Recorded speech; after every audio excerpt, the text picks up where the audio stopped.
Me encontraba solo en casa por el fin de semana, trabajando. Mi familia había salido de vacaciones. Eran cerca de las 2 de la madrugada y me desvelaba viendo una película de terror en la oscuridad de mi sótano. Tenía la intención de realmente asustarme y ver qué tanto miedo podía resistir, aunque sabiendo que estaba seguro en mi casa. Fue entonces cuando escuché el ruido de pisadas en el piso de arriba. Esta era una molestia muy frecuente cuando mi familia estaba en casa. Cada vez que pasaban por el pasillo principal, y a un lado de la puerta del sótano, escuchaba sus pisadas. Pero en esta ocasión, el miedo me abordó al instante que percibí el sonido. Mi reflejo fue apagar inmediatamente el televisor. Quienquiera que fuese, no habría alcanzado a ver ninguna luz. Entonces escuché la perilla de la puerta del sótano girar y la puerta abrirse en lo que yo permanecía inmóvil en oscuridad absoluta. Me moví muy lentamente para no emitir ningún sonido, y me posicioné detrás de nuestro gran televisor. Mientras me acercaba a él, centímetro a centímetro, noté horrorizado que su pantalla negra conservaba un débil brillo. Escuché pisadas bajando por las alfombradas pero ruidosas escaleras. Me congelé en mi escondite, escuchando. Por unos largos minutos, no escuché nada más. ¿Pudo el intruso ver el brillo del televisor, o este se había desvanecido a tiempo? ¿Se encontraba de pie en la más pura oscuridad intentando escucharme? Me pareció quedarme ahí en completo silencio por un interminable período de tiempo. Mi pánico comenzó a desvanecerse, y ya podía pensar con mayor claridad. ¿Realmente había escuchado a un intruso? El sótano estaba tan increíblemente callado que el silencio en sí empezaba a lastimarme mis oídos. De haber un intruso, aún permanecía en el sótano, puesto que las escaleras crujen, la perilla rechina y no fue capaz de evitar el ruido de sus pisadas en ningún momento cuando entró al sótano. Empecé a contar en mi cabeza, tratando de pasar el tiempo, mientras baba caía de mi boca sobre la alfombra. No me arriesgaría a delatar mi presencia tragando. Conté hasta 60 segundos, 2 veces, 3, 30 veces, 60. Para entonces mi miedo se había ido y estaba más confundido que otra cosa. Estimé que había pasado por más de 2 horas en la oscuridad, y aún no escuchaba nada. De haber un intruso, nada de esto tenía sentido. Finalmente, decidí que tenía que moverme. Si no hacía nada, el sol saldría eventualmente y brillaría a través de las pequeñas ventanas del sótano y, peor aún, comenzaba a oler algo horrible y empalagoso. Lentamente, siempre muy lentamente, gateé hacia las escaleras apoyándome contra la pared. Si alguien estaba parado en la oscuridad, debería ser capaz de rodearlo y luego huir a través de las escaleras. Mientras tanto, el hedor se hacía más fuerte. Justo cuando me acercaba a las escaleras, hubo un gran estrépito, como de algo cayendo o colapsando sobre el suelo. Fue en ese momento que me precipité hacia las escaleras, corriendo hacia la puerta abierta del sótano y mi completamente abierta puerta principal. Ahora, seguro de que alguien estaba en mi casa, llamé a la policía con mi teléfono celular, y observé mi hogar desde la distancia. La policía llegó. Revisaron el interior de la casa y luego volvieron para interrogarme con un semblante severo. Habían encontrado un cuerpo en la casa. Mi anciano vecino, quien pareció haber muerto de un ataque al corazón. Sus sospechas eran que yo tuve que haber dejado la puerta principal sin seguro, y él debió de recorrer mi casa mientras moría, buscando ayuda. Al principio me sentí pésimo, creyendo que me había escondido en la oscuridad de un pobre viejo, que literalmente estaba muriendo a metros de distancia. Luego se me ocurrió. ¿Qué diablos había sido ese fuerte ruido de algo cayendo? Eso último que me hizo correr despavorido hacia las escaleras y fuera de la casa. Le pregunté a la policía y me lo confirmaron. La puerta trasera de mi casa había sido forzada, y, junto a ella, encontraron las huellas lodosas de pies descalzos. De alguna forma, por alguna razón que tal vez nunca conoceré, había alguien más en el sótano con nosotros, silencioso, esperando, y escuchando en la oscuridad sobre el cadáver fresco del anciano. Creo que ese fue nuestro primer y último encuentro.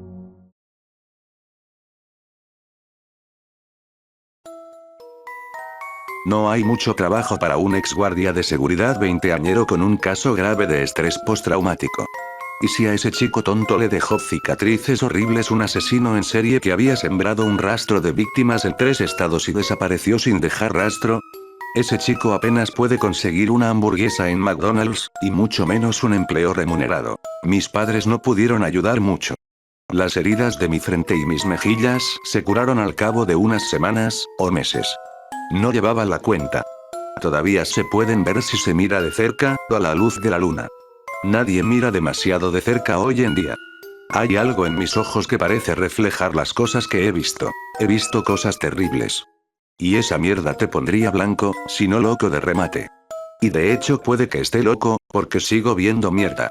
Después del incidente, pasé unos días en el hospital y unas semanas en el psiquiátrico. Supusieron que había sufrido un brote psicótico debido a un trauma o un shock, y como la mayor parte de mi historia sonaba a delirios, me enviaron a una bonita habitación de color pastel. La vida siguió su curso, la universidad reabrió las clases en la fecha prevista y la policía dejó de interrogarme. Volví a casa y me senté en el sofá durante unas semanas, y poco a poco tuve la sensación de que mis padres querían que me fuera. Les ponía nerviosos. Parecía poner nervioso a todo el mundo. Los ánimos se calentaban, se decían palabras y al día siguiente estaba en un autobús rumbo a algún sitio, a cualquier sitio. Tenía unos 1000 ahorros y mi padre había guardado otros cientos en mis maletas, así que pude alquilar habitaciones baratas y comer más barato por el camino, pero sabía que tendría que encontrar trabajo pronto. Había estado viajando por una ruta vagamente sureña, y finalmente acabé en una estación de autobuses de una ciudad a las afueras de Birmingham, agazapada entre la rampa de salida de la I-65 y un almacén. Diría que estaba en un distrito industrial, pero parece que Birmingham es un distrito industrial totalmente fallido. El lugar tenía el encanto de una puta muerta de 3 días, y también olía como una. Al salir de la estación de autobuses y pasar la valla metálica que rodeaba las instalaciones de Ustore, me fijé en un sucio y amarillento cartel de contratación en la ventana de la oficina. ¿Qué diablos?, pensé, abrí la puerta polvorienta de un empujón y entré. El gerente se llamaba Al, pero no se parecía en nada a mi escuálido ex compañero de trabajo. Al era un negro obeso mórbido, con un hueco entre los 2 dientes delanteros y una camiseta de Cher que parecía nueva en los años 80. ¿Tienes identificación? ¿No tienes agujeros de aguja? ¿No apestas a alcohol y hasta tienes un puto currículum? Debe ser mi puto regalo de Dios. Estás contratado. Empiezas ahora mismo. ¿Tienes dónde quedarte? No, señor. Bien, así está mejor. Quédate en el apartamento de arriba. Te pagaré $8 la hora por 40 horas a la semana. Si trabajas más de 40 horas a la semana, finge que me pagas el alquiler. Estás libre los lunes y los martes. Si quieres seguro médico, puedes llamar al puto presidente, porque yo tampoco he visto el mío todavía. Al me llevó a visitar las instalaciones. Ustore era mucho más grande de lo que parecía, y constaba de 12 edificios dispuestos dentro de una valla de seguridad cuadrada. Cada edificio tenía 4 pisos en la superficie y 2 más bajo tierra.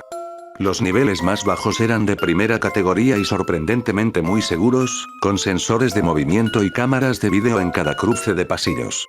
Los sensores de movimiento son un dolor de huevos. Se activan si una puta polilla vuela por el puto pasillo, pero aún así tenemos que comprobar el vídeo y registrarlo. El trabajo era más o menos el mismo trabajo de seguridad al que estaba acostumbrado. Trabajar un turno de noche, de 9 de la noche a 6 de la mañana. Recorrer el perímetro 2 veces, comprobar los edificios de almacenamiento una vez, recoger la basura, luego volver y comprobar las alarmas y el vídeo.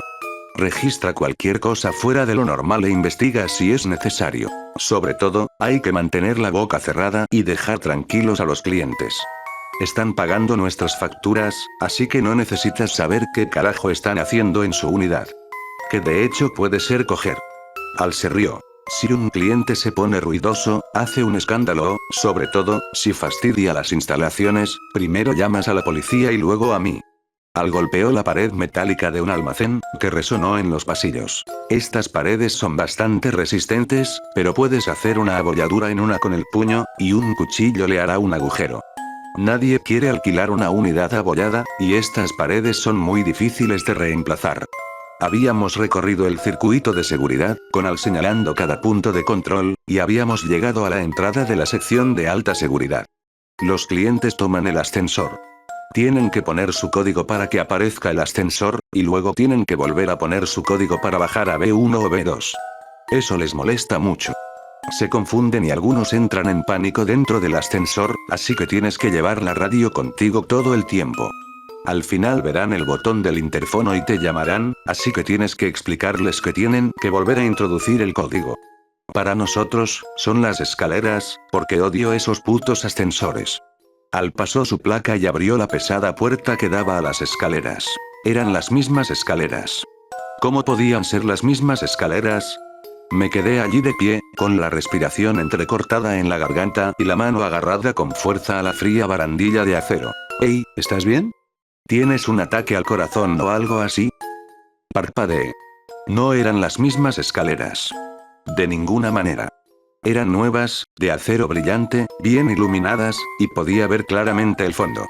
No, lo siento, pensé que tenía que estornudar. Estaba, esperándolo. Sí, mierda. Todo el puto polvo que hay aquí. Espera la primavera, y es como la puta nieve amarilla por todas partes. Alta seguridad, OAS, era similar a los niveles superiores, pero más iluminado. Las unidades eran más grandes, así que había menos. Vaya, qué frío hace aquí abajo, dije. Sí, lo mantenemos a 10 durante todo el año. Hay bufetes de abogados que guardan aquí sus papeles, y no se lo digan a nadie, pero también hay organismos públicos que hacen lo mismo. Lo mantenemos fresco y seco, y sus papeles durarán para siempre. Hay clientes que guardan aquí obras de arte, antigüedades y cosas así, dijo Al. Las puertas de la zona A eran del ancho de un carro y parecían más resistentes que las endebles chapas de las unidades más baratas. ¿Puede la gente guardar autos aquí abajo, Al?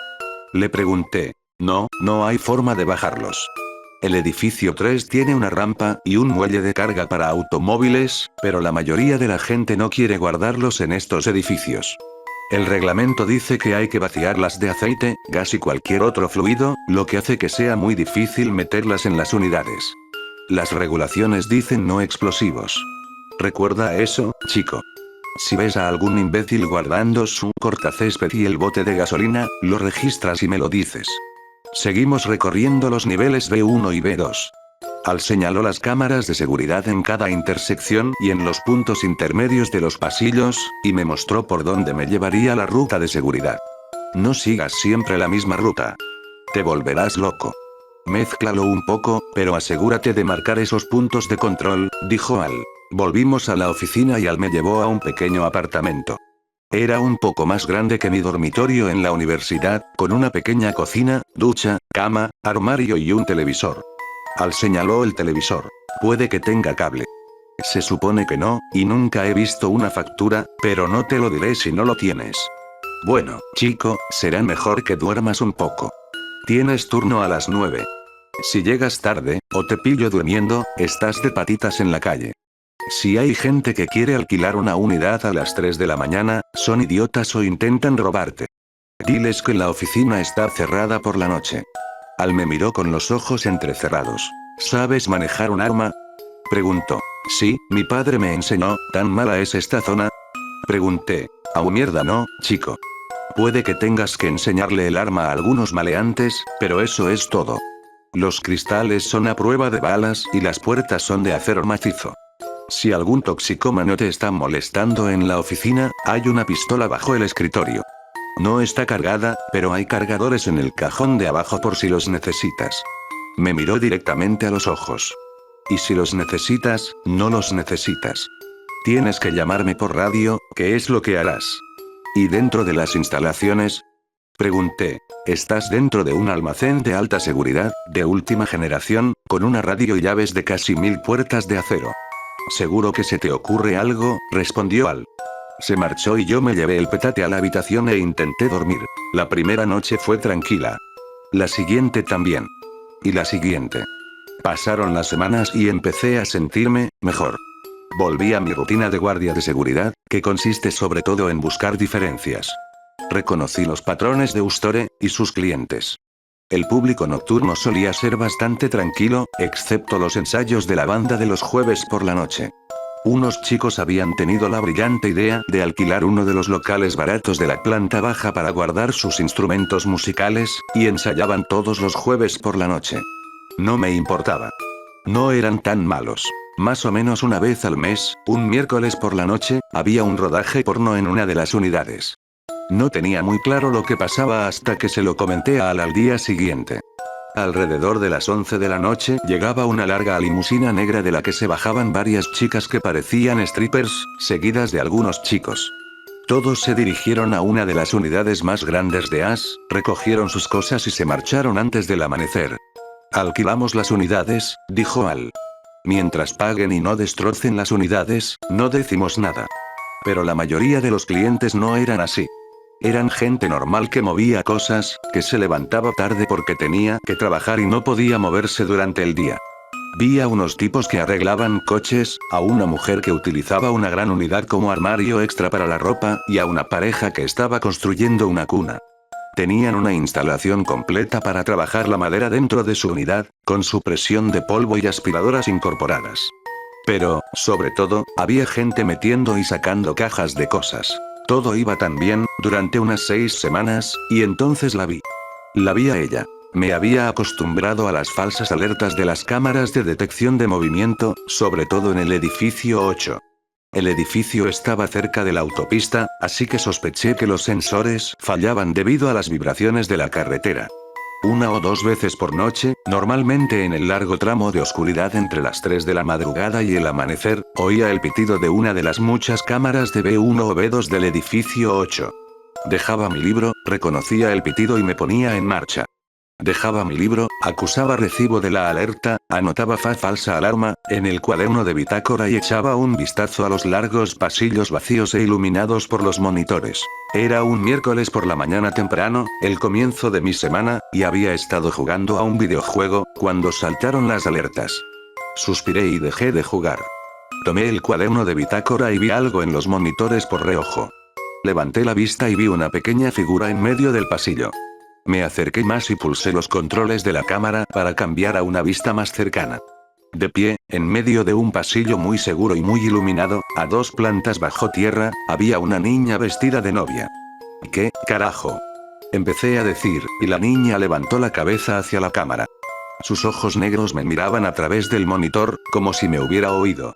Se llevó un dedo a los labios y salió corriendo de la pantalla. Busqué frenéticamente entre las imágenes de la cámara, pero no la veía por ninguna parte. Al diablo con esto, murmuré, y tomé la linterna y la pistola de la funda que tenía bajo el escritorio. Salí corriendo por la puerta de la oficina, deteniéndome solo para asegurarme de que estaba cerrada, y empecé a correr por el callejón pavimentado que conducía al edificio 8. En ese momento, no estaba pensando en nada sobrenatural. Estaba pensando en los cabrones que hacían películas porno en mis instalaciones, y pensando que tal vez esa niña había escapado de algo realmente horrible. O todavía estaba involucrada en ello. Llamé a Al por su radio mientras corría.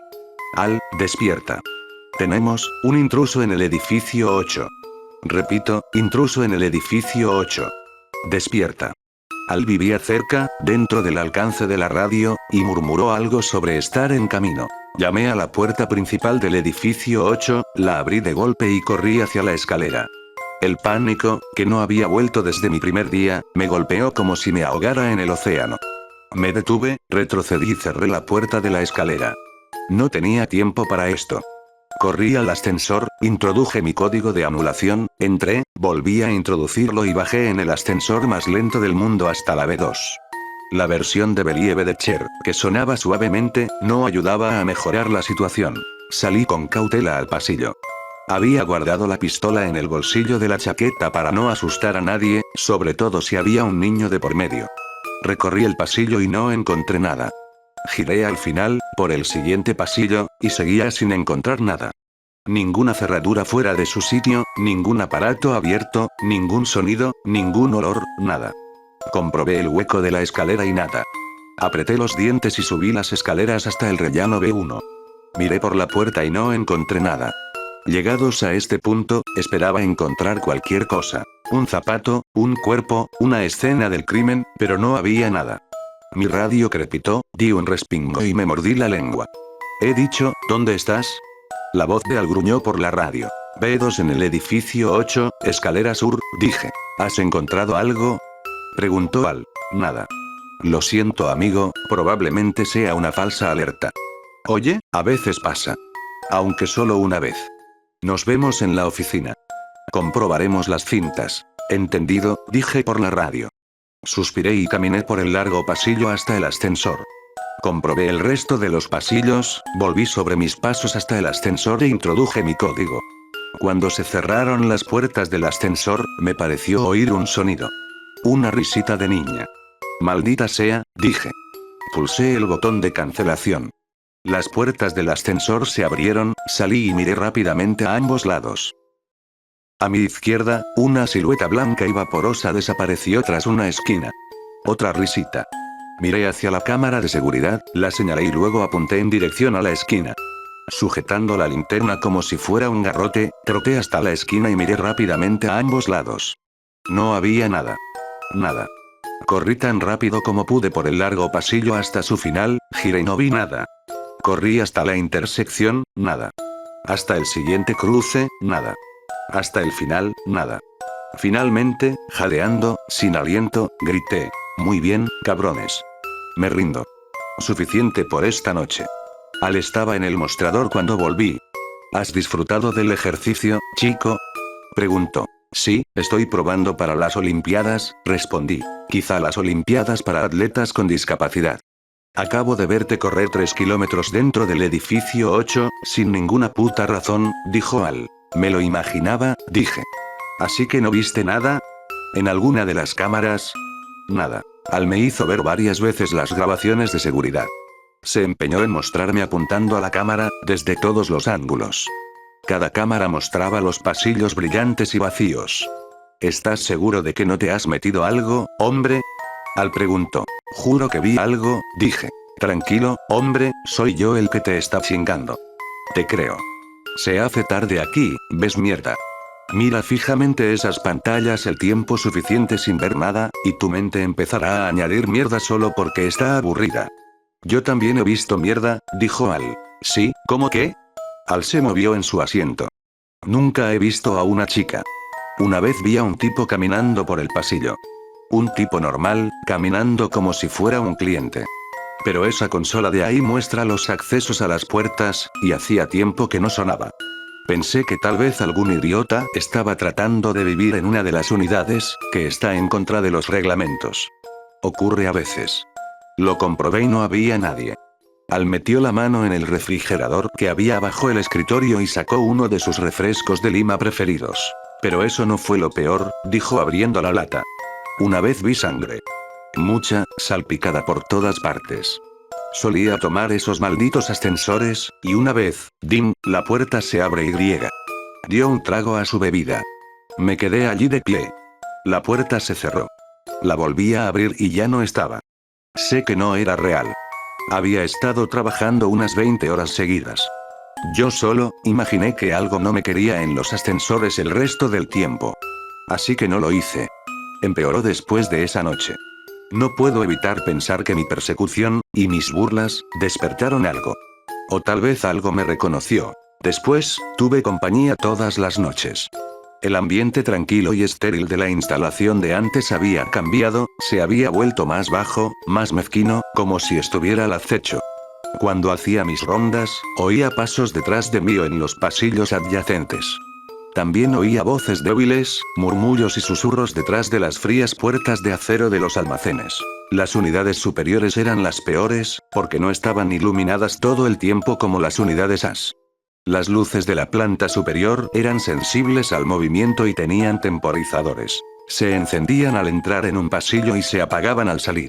Varias veces durante mis rondas, esas luces se encendían en el extremo opuesto de un largo pasillo, para volver a apagarse al cabo de unos segundos. Una noche, durante mi primera ronda, caminaba por los tenues senderos de asfalto entre los edificios. Al doblar una esquina, vi a una chica de pie. Me sobresalté.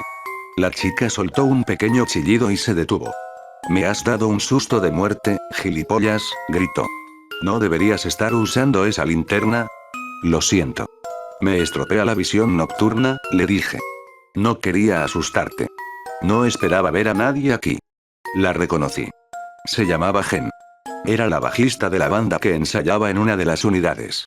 Tenía el pelo negro, largo y liso, y sus varios piercings brillaban a la luz de la luna. «Iba de camino a tu despacho», dijo Jen, «así que me alegro de haberme encontrado contigo. Siento haberte gritado antes. Es que, no encuentro a Lewis por ninguna parte». Lewis era el guapísimo y talentoso cantante de la banda, y, muy a mi pesar, su novio. Tuvimos una pelea, y se fue furioso como el gallina de mierda que es. Ahora no le encuentro. Caminamos de vuelta al edificio que albergaba la unidad de almacenamiento de su banda. Si está en las instalaciones, no puede haber ido muy lejos. Su código de acceso le permitirá entrar en la planta principal de este edificio, pero no puede ir a ningún otro sitio. El ascensor necesita un código que él no tiene, y las puertas de la escalera también están cerradas, le dije. Los otros miembros de la banda estaban en su almacén, enrollando cables y empaquetando material. ¿Lo has encontrado?, preguntó el batería, bajito y fornido. No, respondí. ¿Cuánto tiempo lleva fuera? 1 hora, más o menos, contestó el batería. He intentado llamarle, pero aquí no tengo señal. De todos modos, no me iba a contestar, dijo un chico alto y delgado que estaba guardando una guitarra. Me miró y dijo: vaya, qué tribal más genial, señalando las cicatrices de mi cara. No es un tatuaje, le dije, no queriendo entrar en encuentros locos con los clientes. ¿Quieren concentrarse?, dijo Gen. De acuerdo, dije. Ustedes quédense aquí, en caso de que vuelva. Yo revisaré este piso, y si no lo encuentro, revisaré el video en la oficina. Me fui y revisé toda la planta baja. Por si fuera poco, revisé también los pisos superiores, sabiendo que era imposible que subiera. Volví a la unidad de almacenamiento de la banda. ¿Viste algo?, Gen preguntó. No, y obviamente no ha vuelto aquí. Iré a ver los vídeos. Los miembros de la banda decidieron irse a casa, excepto Gen, que insistió en revisar los vídeos conmigo. Mira. Ahí está, dijo. Lo veo. El monitor mostraba a Lewis saliendo de su almacén justo después de que Gen dijera que se había marchado enfadado. Lewis se quedó de pie junto a la puerta, fumando, durante unos minutos, y luego giró bruscamente la cabeza hacia la derecha, como si hubiera oído algo. Luego tiró el cigarrillo y se alejó por el camino asfaltado, fuera de la vista de la cámara. ¿A dónde ha ido? Rápido, búscalo en la otra pantalla, dijo Gen, frotándose las manos en los leggings. Cambié de canal de vídeo hasta que volví a encontrar a Lewis caminando por el sendero.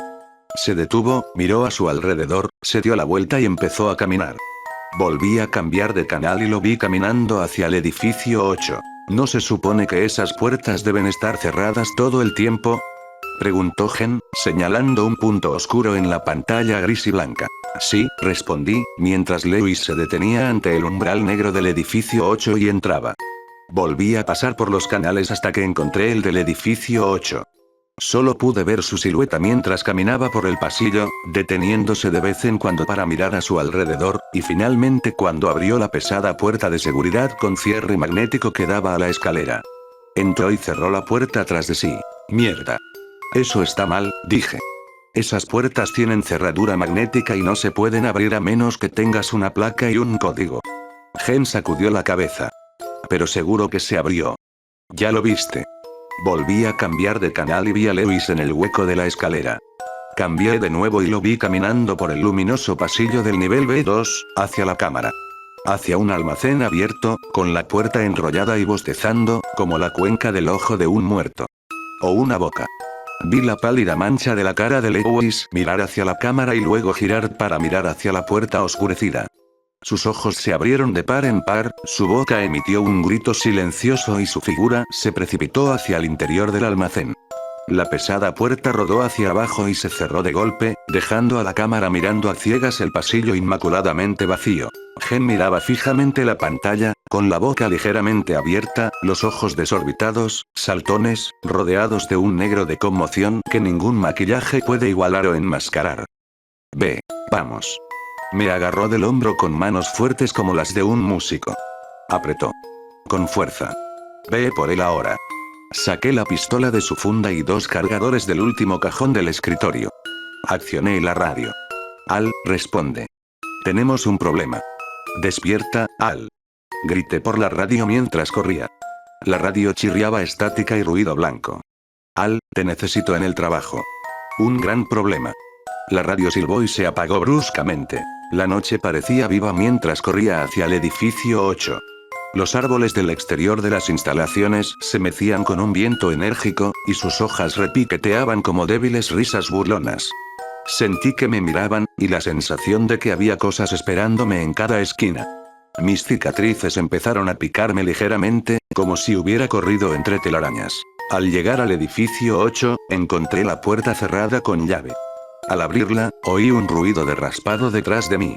Me giré, con la mano en la pistola, para ver a Gen. ¿Eso es sangre?, preguntó, señalando una pequeña mancha en el suelo justo dentro de la puerta. Golpeé una mancha con el zapato, manchándola. Está demasiado oscuro para decirlo desde aquí. Podría ser aceite de motor. Algo así. Mira, no deberías estar aquí. Vuelve a la oficina hasta que vuelva. De ninguna manera. Vi la cinta. Vi lo que le pasó a Lewis. Voy por él, y tú vas a ayudarme. Ahora me empujó y caminó por el pasillo hacia los ascensores. Ayúdame a abrir esto. Abrí el elevador y entramos. Introduje el código de seguridad y pulsé el botón B2. Quédate detrás de mí, dije, desenfundando la pistola. No tenía ni idea de lo que estaba haciendo, pero he jugado a suficientes videojuegos como para saber que el monstruo salta cuando se abren las puertas del ascensor. Oí un débil clic y miré para ver a Gen con una pequeña pistola en la mano. Me la regaló mi padre el año pasado. Le ponía nervioso que anduviera por el centro. Me llevó al campo de tiro durante unos meses. Se pasó una mano temblorosa por la cara y por el pelo. ¿Por qué demonios está pasando esto?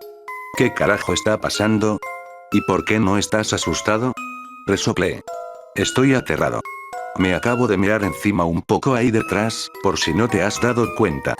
El ascensor sonó y las puertas se abrieron. En cuanto a lo que está pasando, no lo sé.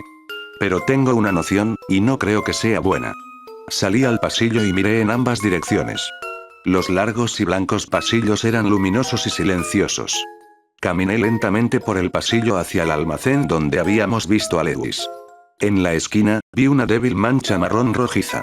Una huella dactilar, o del pulgar, como si alguien se hubiera detenido aquí y hubiera tocado la pared para apoyarse. Gen se quedó mirándola un momento, pero no dijo nada. Me di la vuelta y seguí por el pasillo. Había una pequeña mancha de sangre en el suelo delante del almacén. Está cerrado con candado, dije. Es imposible que haya entrado, cerrado la puerta y echado el candado desde fuera. De repente, las cicatrices empezaron a picarme y a palpitarme, profundamente, como ácido en la cara. Tomé aire y las luces se apagaron. Gen gritó, oí un estallido, un clic y un estrépito, y las luces volvieron a encenderse. El candado estaba en el suelo, delante del almacén. Los fluorescentes blancos, brillantes y estériles del fondo del pasillo se apagaron. Luego se apagó el siguiente grupo, y el siguiente, y la oscuridad se fue acercando a nosotros por tramos. Un murmullo llenó el aire. Inconscientemente, nos acercamos y retrocedimos hacia la puerta metálica del almacén. Las luces volvieron a apagarse y la oscuridad se apoderó de nosotros como un fluido ansioso. Gen y yo permanecimos en la oscuridad susurrante, apretados como niños huérfanos perdidos en un bosque abismal, durante un tiempo incalculable, hasta que las luces rojas de emergencia parpadearon y cobraron una vida turbia. Su resplandor rojo sangre no iluminaba tanto como acentuaba las sombras que se agolpaban y arremolinaban a nuestro alrededor.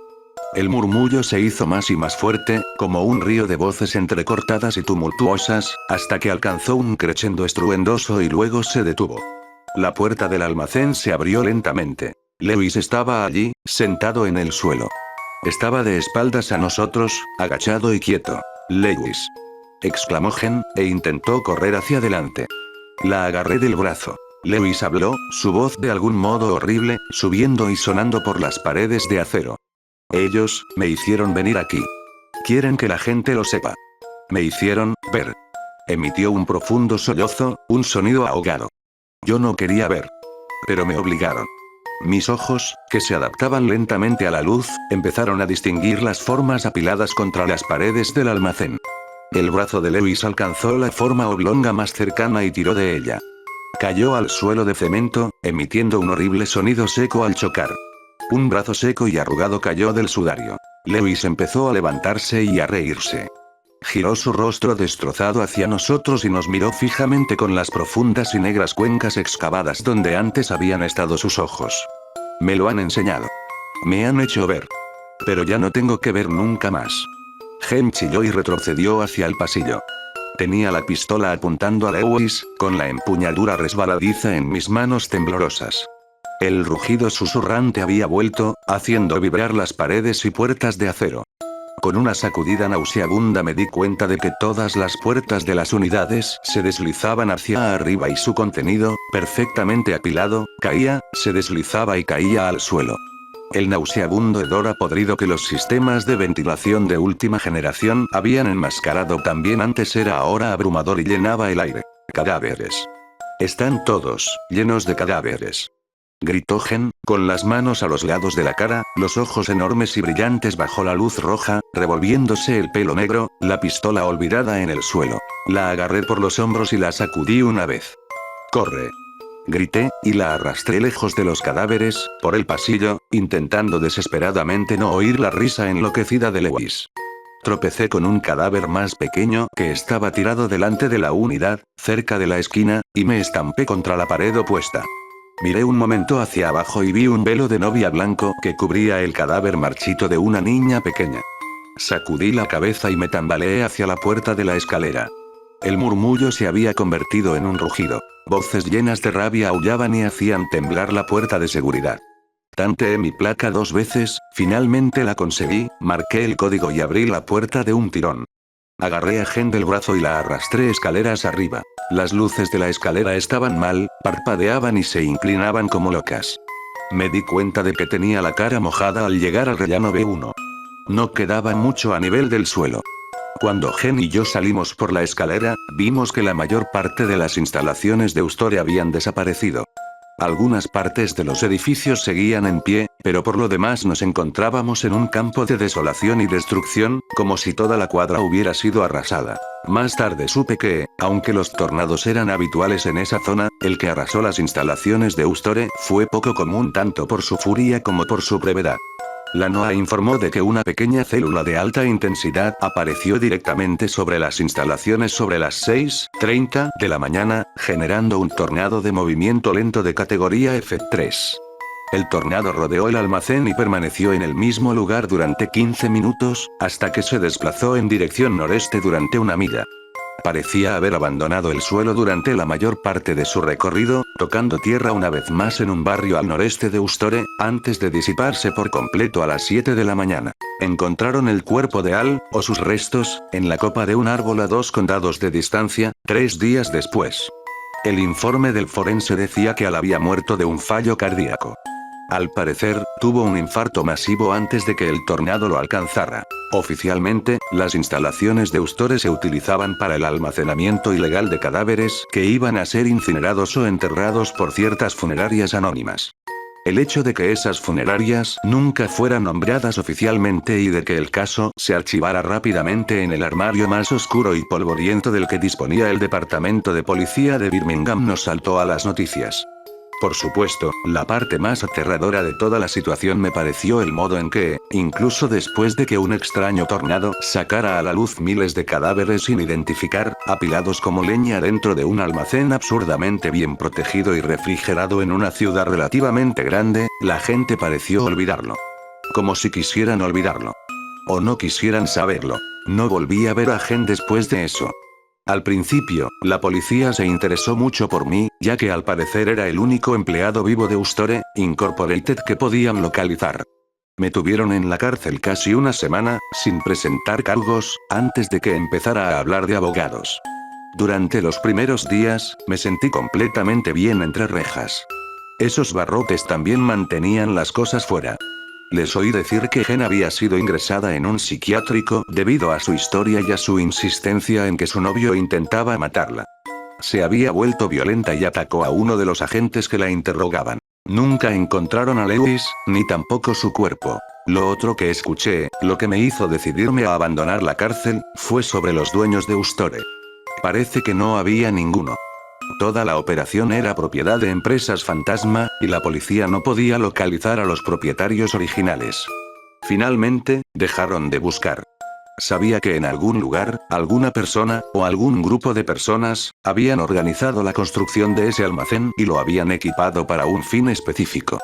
Sabía que alguien tenía que ser responsable de que esos cuerpos estuvieran allí, y sospechaba que alguien era responsable de que esos cuerpos estuvieran muertos en primer lugar. Miles de personas desaparecen en este país cada año.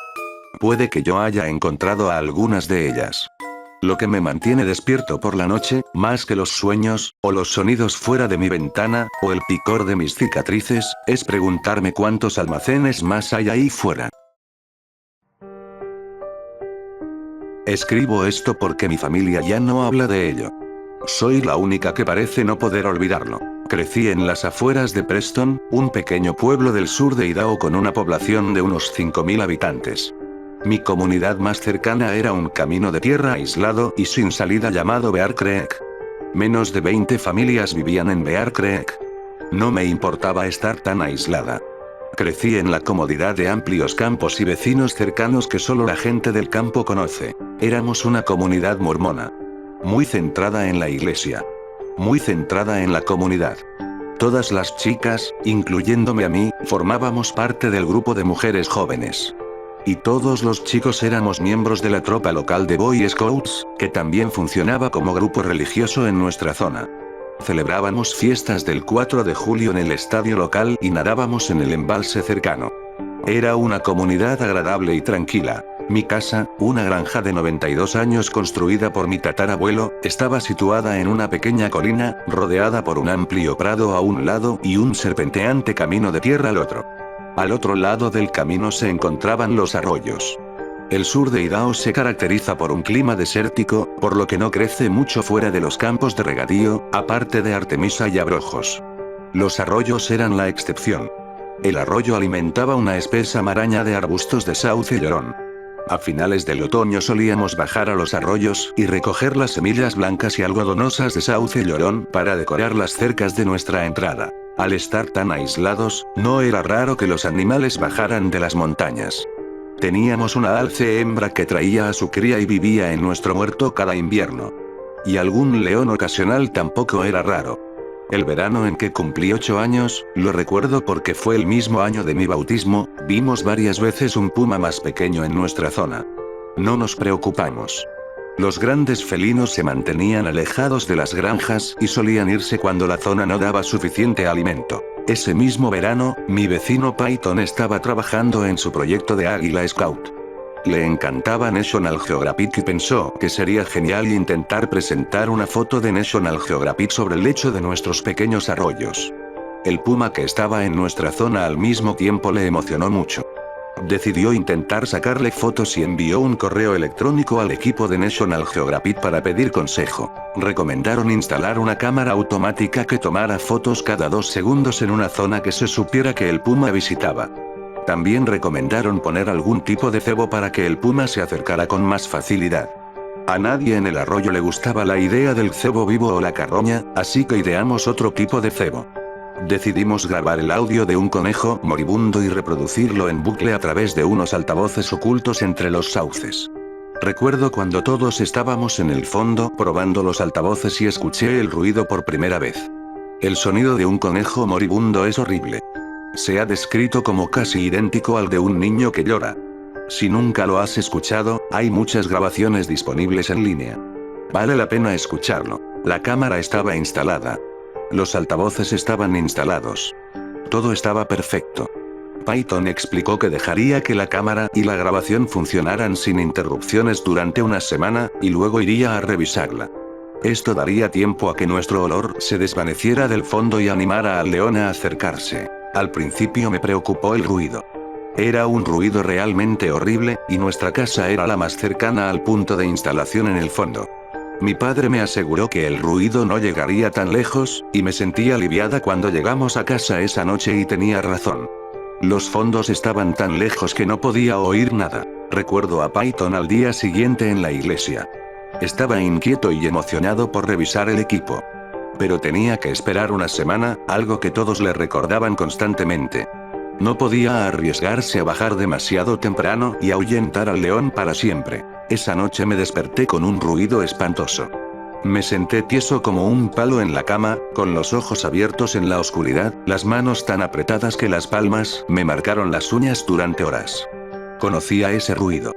Era la grabación del conejo.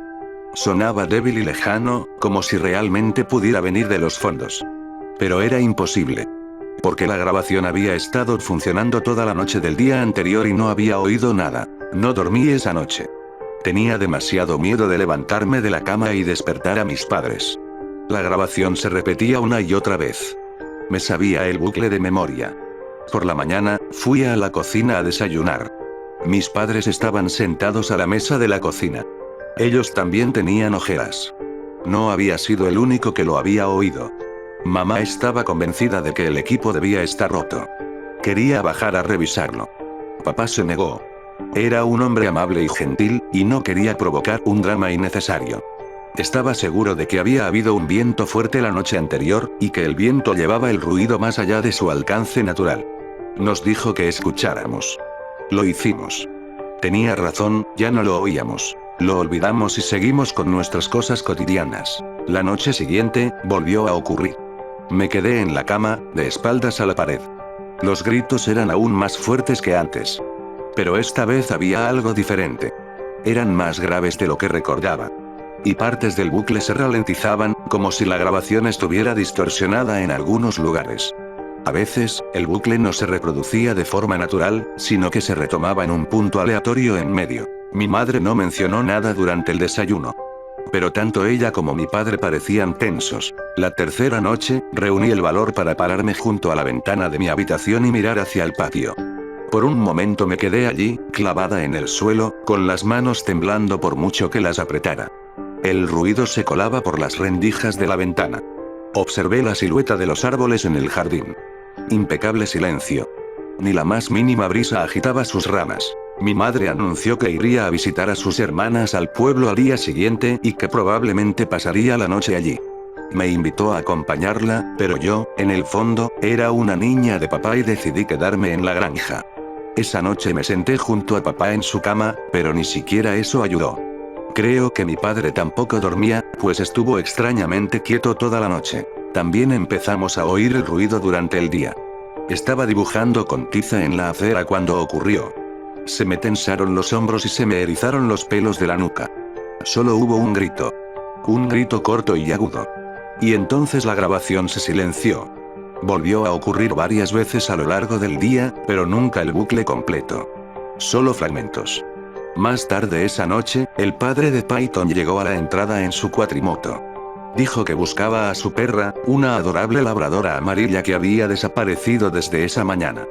Papá dijo que lo sentía y que no la habíamos visto. Lo miré fijamente, rogándole en silencio que mencionara la grabación. Pero no lo hizo. Después de todo, era un hombre tranquilo. No quería armar un drama innecesario. Mamá no vino en toda la semana. Papá y yo no dormimos. Para el sábado, los gritos se oían constantemente, aunque parecían haberse desviado por completo del círculo familiar. No reconocí nada. A veces los gritos eran delgados y largos, otras veces eran apenas más que gruñidos. Una vez, mientras mi padre calentaba pastel de carne para el almuerzo, el ruido se convirtió en un estruendo tan rencoroso que dejó caer el plato y se hizo añicos. Me tapé los oídos con las manos en la mesa y cerré los ojos con fuerza, pero no sirvió de nada. El ruido se coló entre mis dedos, me oprimió la garganta y me resonó en las costillas. El estruendo duró un minuto entero y luego se calló. Papá temblaba. Fue la última vez que oímos algo del ruido ese día. Peyton vino el sábado por la noche a pedir permiso para cruzar la calle y recoger el equipo. Estaba tan emocionado. Lo vi desaparecer en el fondo del arroyo con una sensación de cansancio y alivio. Después de que el equipo se fuera, todo terminaría. Estaba deseando dormir bien. Ni un minuto después vi a Peyton subiendo del arroyo. Estaba confundido. Nos había llevado mucho más tiempo instalar la cámara y los altavoces, así que supuse que tardaríamos lo mismo en recogerlos. Se me cortó la respiración cuando Peyton se acercó. No tenía buen aspecto. Tenía los ojos muy abiertos y la cara pálida.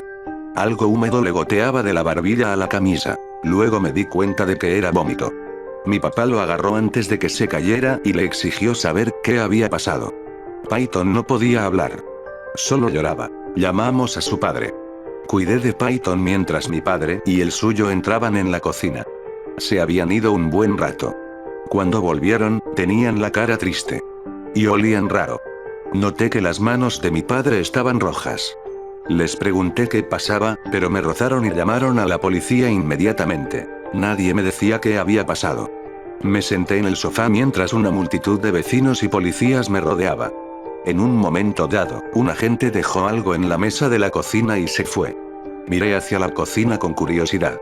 Era la cámara de la cocina. Ojalá no hubiera mirado. La cámara estaba un poco golpeada. Pequeños arañazos y abolladuras cubrían la carcasa de plástico. Al levantarla, mis manos se pegaron al plástico. Algo pegajoso y oloroso cubría la pantalla, pero encendió bien. Las primeras fotos eran normales. Solo los sauces llorones se veían verdes en la luz del ambiente nocturno. A medida que las iba repasando, rápidamente se volvieron extrañas. En un momento dado, el ángulo de la cámara cambió, como si la hubieran caído de su soporte. La hierba oscurecía la mayor parte del encuadre. Aparecieron manchas rojas en la lente y permanecieron así durante el resto de los sets. Una foto me hizo reflexionar. Había una figura en esta. O la mitad de una figura, ya que la mayor parte del torso superior no había entrado en el encuadre. Pensé que podría ser humano. Pero no parecía que debiera estar erguido. Tenía las piernas torcidas, como un animal, y parecía tener dificultades para mantenerse erguido. Junto a las piernas colgaba un brazo largo y delgado. Fuera lo que fuese, debía estar encorvado, pues las yemas de los dedos colgaban por debajo de las rodillas torcidas. La siguiente serie era diferente. Era como si alguien hubiera cogido la cámara y ahora alguien la estuviera sosteniendo. La primera foto era de las nalgas de noche. La siguiente me sobresaltó. Tuve que mirar con atención antes de decidir qué era. Un conejo había sido tendido en los arbustos, pero le habían arrancado las orejas y casi todo el cuero cabelludo. La siguiente era del mismo conejo, pero una mano delgada y oscura lo sostenía contra el cielo. Su cuerpo inerte colgaba como salido de una pesadilla. En las siguientes fotos, más conejos se unieron a la anterior, a cada uno sin orejas ni cuero cabelludo. Luego un gato. Luego más gatos. Luego un perro, el labrador amarillo. Luego el león. La siguiente foto mostraba 7 conejos, 3 gatos, un perro y el león, todos colocados en fila, mirando en la misma dirección. Sus brazos y piernas estaban dispuestos como si estuvieran marchando. Como en un desfile. Les habían quitado todos los cueros cabelludos y se podían ver pequeños destellos blancos de sus cráneos. La última foto era demasiado brillante. Como si la hubieran tomado demasiado cerca con el flash puesto. Un ojo dominaba el encuadre, pero estaba amarillento y con costras, y tenía una pupila barrada como la de un caballo. En la comisura inferior se veía el borde de una boca. No había labios. Solo dientes. Afilados y pequeños, con amplios espacios de encía roja entre ellos. Ojalá no hubiera mirado. Escuché a mi padre hablando con la policía afuera. Dijeron que los altavoces no funcionaban. La grabación solo se había reproducido la primera noche.